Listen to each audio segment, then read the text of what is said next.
संभाजीनगरमधल्या वैजापूरच्या शिऊर परिसरामध्ये दोन भाऊ, आई वडील आणि बहीण त्यांची शेती आहे।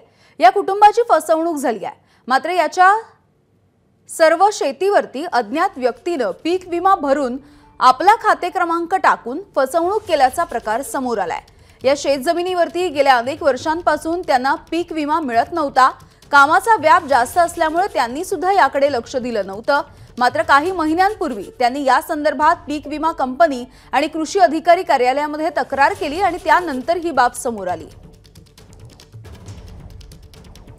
आमची साधारण शूर या शिवारामध्ये शूरच्या एरियामध्ये 100 एकरापेक्षा जास्त शेती आहे। पण मागचे 2 वर्षापासून आम्ही पीक विमा आमचा परस्पर भरला जातो आहे आणि आम्हाला त्या पीक विम्याचा 1 रुपयाचाही कुठलाही लाभ मिळत नाही आहे।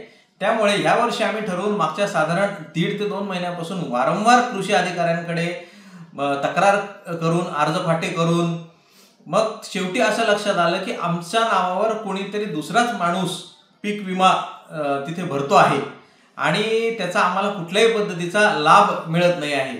आता एवढं मोठी शेती आणि एवढं मोठं नुकसान आहे, तर ह्या सगळ्या नुकसानाला नेमकं कोण जबाबदार आहे? एबीपी माझा, उघडा डोळे बघा नीट।